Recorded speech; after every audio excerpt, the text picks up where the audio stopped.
The issue is they have two quarterbacks drafted fairly high. Obviously, RG3 is the franchise guy. Skip, do you have a problem with this? Stephen A. and Coach, this just made me sick at my stomach. I have been obviously driving the RG3 bandwagon since about mid-season, and he didn't deserve this kind of pressure heaped on top of the obvious pressure that he will already feel as the number two overall pick. And would you just stop it and let me finish? Oh, go ahead. Go ahead. This was a grandstand move by Mike Shanahan, who now says, well, he tells Adam Schefter that the Redskins had Kirk Cousins ranked third on their draft board. Well, that's even worse, because the problem is Kirk Cousins is more NFL ready right now than RG3, who was a late bloomer. I said it from the start. He was even a late bloomer during last season. He didn't really get hold of it until midseason. And I was surprised there wasn't more criticism of, oh, he was just a flash in the pan. Well, Kirk Cousins started for 3 years at Michigan State, averaged what, Jay, 9 games a year? 9 wins a year. He's ready to play. John Gruden gave him high marks for his session with Kirk Cousins.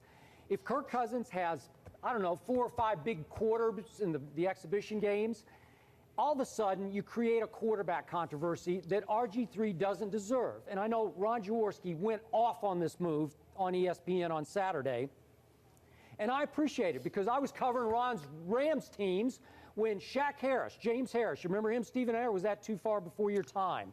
He was the starting quarterback. I probably was about 1 year old back then, okay. But go ahead. Well, he was the starting quarterback, and all of a sudden here came Ron Jaworski out of Youngstown State, the Polish rifle, and he became the darling of the fans, and everybody wanted Ron Jaworski to get a shot to play over Shaq Harris. I don't like it because now you've got 2 rookie quarterbacks, same age, same kind of status. Even though he went in the 4th round, now Shanahan's admitting they would have taken him much higher. Can I go?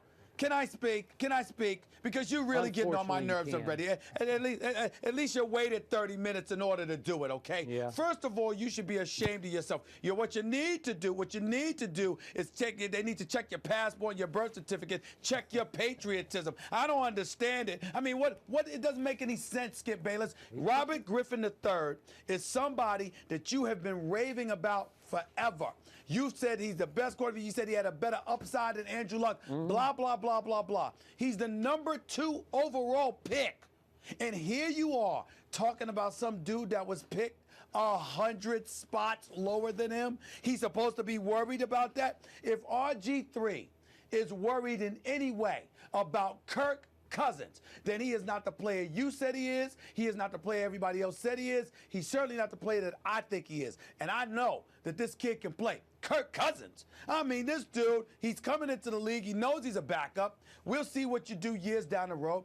Plus, we're talking about the Washington Redskins here. I mean, you're talking about an organization that's just, I mean, I don't care if I don't care if they had 7 different picks and all of them were quarterbacks. As awful as they've been at that position, excuse me, you need all the help you can get. You need all the insurance that you can get. RG3 is number 2 overall. This dude is 102, and you're fazed by that? To me, where's your confidence, Skip?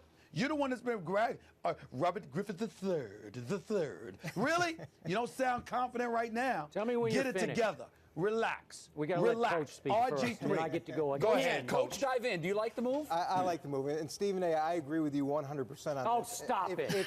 Just stop it. If this move bothers RG3, there's a bigger issue here. They drafted another quarterback, and you can't have too many quarterbacks.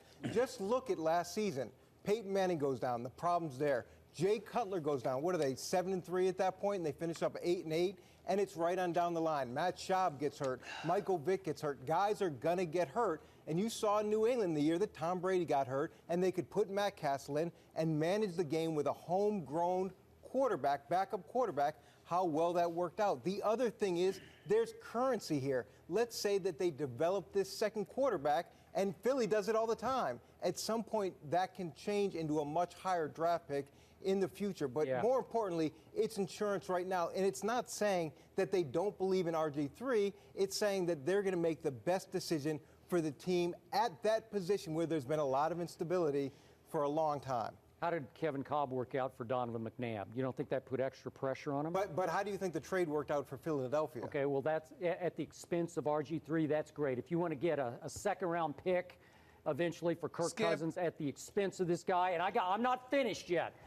Number one, I was in Dallas in 1989 when Jimmy Johnson took 2 first overall picks, Troy Aikman and Steve Walsh, and it nearly destroyed Troy Aikman, not just for 1 year, but for 2 years. Look it up ahead of your time, Stephen A. Smith. And number two, go ahead. I guess what I wanted to say, Skip Bayless, is this. What is the matter with you? Do you not like competition? Okay. Last time I checked, that's what sports is supposed to be about. If RG3 is a shell of what you say he is supposed to be, then excuse me, listen, I don't want you as my starting quarterback if you are fazed by Kirk Cousins. Okay. No disrespect to him. Right. But I don't want you as my starting quarterback if you're fazed by Kirk Cousins. If you're not going to bring it up, I'm going to bring this up.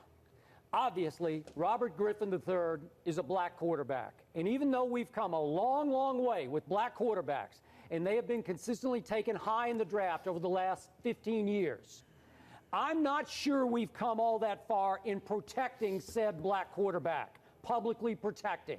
So now you've drafted another rookie who's not a black quarterback. And it sets up wrong for RG3 on a racial component level. I'm sorry, it just does. Let me handle that. Let me handle that question for you, Skip Bayless. I appreciate. I'm not happy that you didn't bring it up. Well, let me tell you why I didn't bring it up, Skip Bayless, and I'm getting ready to educate you about that right now. I respect and appreciate your sensitivity to that particular subject. The reason I didn't bring it up is because I keep telling you, we're talking about Chocolate City, baby. This is the nation's capital, okay? And I'm telling you right now, something goes awry with RG3.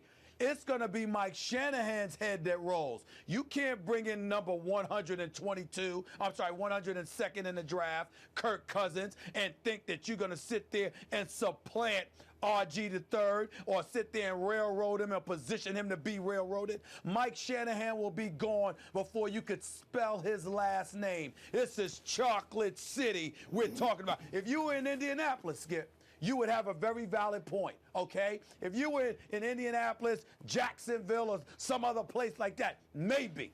But Chocolate City, Okay, I'm just going to throw this out. It's not a concern. Stephen A. It's not a concern. I don't know the racial breakdown of the Redskins season ticket holders, but I'm going to suggest that it's a majority white fans. Wouldn't you agree with that?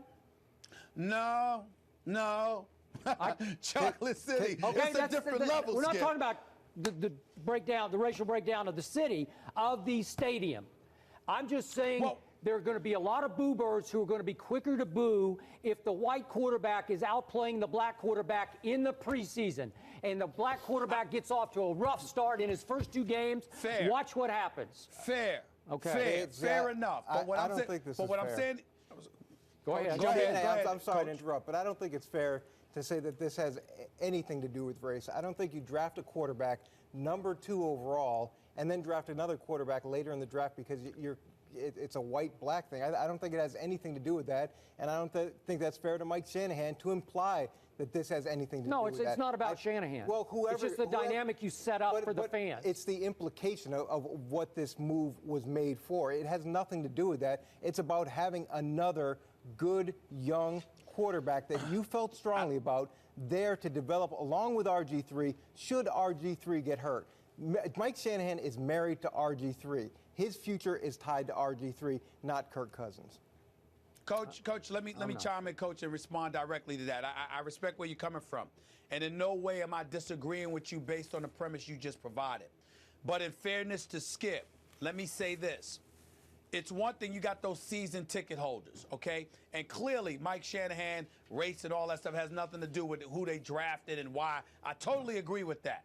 But when you talk about the pressure brought to bear, there are a bunch of things on the periphery that usually affects a football team. Perfect example is Tebow. You think Elway really wanted to put him in the starting lineup? Skip Bayless even acknowledges that that's not something they wanted to happen. What happened? He had to do that because public pressure mandated that that's something that they needed to address. If RG3 comes into Washington, okay? And he is struggling or whatever the case may be.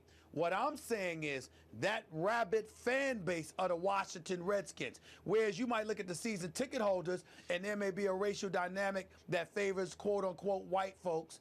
At the same time, the voices, the people you hear bloviating over the airwaves, the fan base that really making some noise, excuse me, they have an impact too. And we can't sit here and act like we're oblivious to the impact that they have.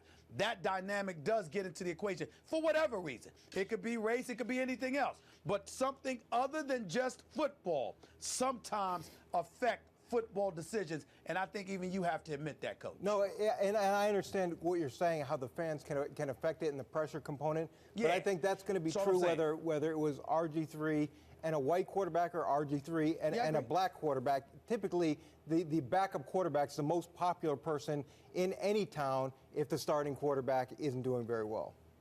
Yeah, but all I'm saying is, because I keep saying that it's Chocolate City, what I'm trying to say is that the momentum coming from the fan base are going to be pro RG3, which is going to put more pressure on Mike Shanahan to exhaust all he can from RG3 before moving in a different direction. That's all I'm trying to imply by that. Yep, and as I said earlier, RG3 and Mike Shanahan, they're married. And if this doesn't work out, somebody's losing their house. And it's not RG3, it's Mike Shanahan who's going to have to move on. You get married when you draft a quarterback that high, regardless of Skip, what their about the background idea is. of insurance? I mean, Coach brought it up. In the NFL, you could be one snap away from your backup quarterback being the most important guy on any team. Rex Grossman. That experiment hasn't worked for them. Okay, but you're talking about a backup quarterback? Yeah. Just an insurance quarterback? Don't set up the dynamic between another young quarterback the same age that you already admitted publicly was ranked third on your quarterback board, which suggests that you stole him in the 4th round, which sends the message to a lot of fans that, wow, you really liked Kirk Cousins. A lot of people like Kirk Cousins. So don't do it. Don't put the added pressure. He has enough pressure without this. There are 1,000 backup quarterbacks, insurance quarterbacks you can draft. What was the biggest criticism of Indianapolis' situation? Is that they had Peyton Manning and they never developed another quarterback. Well, they didn't and need one. then they go and get Kerry Collins. But at some point, they did need one. And when they didn't have one, it was a huge issue. And that whole franchise has changed dramatically because they didn't have that backup quarterback. If you can get a good, young, starting quarterback and be able to back him up with another good, young, starting quarterback that you develop in your system, that's good business. That's smart, and that's forward thinking. You know what? It's bad psychology. It's just bad. Says who? It's the wrong way to manage Skip? your football team. It's competitive. Why are we shying away from competitiveness? And do we think that RG3 is going to be affected by another player being drafted? He's you know what you're going to do? You're not giving him enough credit. No, I know exactly what he is. I watched every game he played last year, and he struggled for the first 4 games. He was hit and miss against TCU, and it ended with the Kansas State game when he threw a last-second interception. Coach, you saw the – I'm sorry, Jay. It's okay. You saw the Oklahoma State tape, and you didn't love that one. It wasn't until later in the year that he caught on and caught hold and lit up. And I worry about him because I think he will ultimately be better than Luck. I worry about him getting off to a bad start and having his growth stunted by a quarterback battle between another high-pick quarterback. Maybe it'll light a fire. But there is no battle here. You sound like you don't believe in him. You sound like you don't believe in him, Skip. You sound like you are worried about a guy that was drafted 100. Skip, 100. 3 figures. Who cares? 100 They spots stole him. below They stole him. RG3, and you worried.